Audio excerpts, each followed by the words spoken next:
বিজেপির ভোট চুরি করছে এই দাবি তুলে ভারত বাংলাদেশ সীমান্তে গণস্বাক্ষর রাজ্য কংগ্রেস নেতৃত্বের 2024 সালের লোকসভা নির্বাচনে ভোট হয়েছে, তাতে যারা দেশ গড়ার জন্য ভোটারের কোপে পড়েছেন, যারা প্রধানমন্ত্রীকে ভোট দিয়ে নির্বাচিত করেছেন, তাদেরই আজকে ভোটাধিকার কেড়ে নেওয়া হচ্ছে। বিদ্যাধরী নদীর পাড়ে আদিবাসী পাড়ায় ছোট ছোট বাচ্চাদের হাতে নতুন বস্ত্র তুলে দিল স্বেচ্ছাসেবী সংস্থা। হারোয়া থানার কুটখালি গ্রাম আদিবাসী পাড়ায় শিশু সহ শতাধিক মানুষের হাতে নতুন বস্ত্র তুলে দিলেন স্বেচ্ছাসেবী সংগঠনের সদস্যরা। নাবালিকাকে ধর্ষণের অভিযোগে গ্রেফতার যুবক। অভিযোগ পাওয়ার কয়েক ঘন্টার মধ্যেই অভিযুক্তকে গ্রেফতার করে হারোয়া থানার পুলিশ। হারোয়া থানা এলাকার ঘটনা। পরিবার সূত্রে জানা যায়, 16 বছরের নাবালিকা তার পাড়ারই 20 বছরের এক যুবকের দ্বারা ধর্ষিত হন। পরিবার হারোয়া থানায় ধর্ষণের লিখিত অভিযোগ দায়ের করে। পুলিশ অভিযুক্ত যুবককে গ্রেফতার করে ইতিমধ্যেই পক্সো আইনের মামলা রুজু করে ঘটনার তদন্ত শুরু করেছে। চলতি মাসের 20 তারিখ ফুটবল খেলাকে কেন্দ্র করে হাসনাবাদে যে ঘটনা ঘটেছিল, সেই ঘটনায় তৃণমূলের পঞ্চায়েত সদস্য সহ মোট 5 জন আহত হয়। তাদের মধ্যে 2 জন এখনো হাসপাতালে চিকিৎসাধীন। সেই ঘটনায় পাটলি খানপুর গ্রাম পঞ্চায়েতের প্রধান কাদের মোল্লা ও অঞ্চল সভাপতি পিন্টু মোল্লাকে গ্রেফতার করে হাসনাবাদ থানার পুলিশ।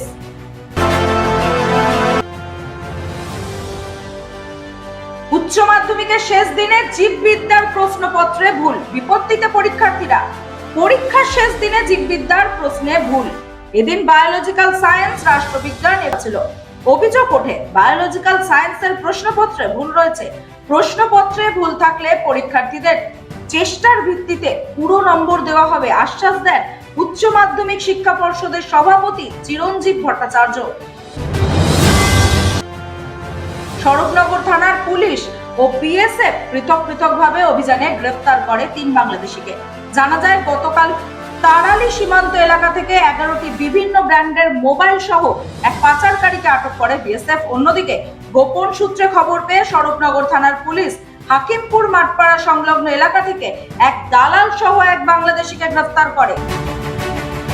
রামপুরহাটে বালি বোঝাই ট্রাক্টরের ধাক্কায় ভ্যান চালকের মর্মান্তিক মৃত্যু। ভোরবেলা ভয়াবহ সড়ক দুর্ঘটনায় প্রাণ গেল এক চায়না ভ্যান চালকের। ঘটনাটি ঘটেছে রবিবার সকালে বীরভূমের রামপুরহাট থানার রদিপুর গ্রামের ক্যানেল মোড় এলাকায়। স্থানীয় সূত্রে খবর, ভোরে একটি বালি বোঝাই ট্রাক্টর দ্রুত গতিতে এসে চায়না ভ্যানটিকে ধাক্কা মারে। এলাকার বাসিন্দাদের অভিযোগ, প্রতিদিন ভোর ও রাতের অন্ধকারে বেপরোয়া গতিতে প্রায় 50 থেকে 70টি বালি বোঝাই ট্রাক্টর এই রাস্তা দিয়ে চলাচল করে। অভিযুক্ত ট্রাক্টর চালককে দ্রুত গ্রেফতার করে কড়া শাস্তি দিতে হবে এবং একই সঙ্গে অবিলম্বে এই রাস্তায় বালি বোঝাই ট্রাক্টরের যাতায়াত বন্ধ করার দাবি রাখেন স্থানীয়রা। শান্তির বাজার পুর পরিষদ, তথ্য সংস্কৃতি দপ্তর যৌথ উদ্যোগে অনুষ্ঠিত হলো আগমনী অনুষ্ঠান ও ফুড ফেস্টিভ্যাল। দুর্গাপুজোর চাঁদা নিয়ে ত্রিপুরা রাজ্যের ফটিকরায় বিধানসভা এলাকার ডেমডুবে ক্লাব কর্তৃপক্ষ এবং লরি চালকদের মধ্যে সংঘর্ষ। সন্ত রামপালজি মহারাজের শিষ্যদের দ্বারা সারা বিশ্বব্যাপী তার সৎসঙ্গ হয়ে আসছে দীর্ঘ বছর ধরে। এ রাজ্যে সন্ত রামপালজি মহারাজের শিষ্যরাও কোনোভাবে পিছিয়ে নেই। গত রবিবার কামারহাটিতে কলকাতা, হাওড়া, হুগলি, উত্তর 24 পরগনা এই 4 জেলা নিয়ে এক বিরাট সৎসঙ্গের আয়োজন করা হয়।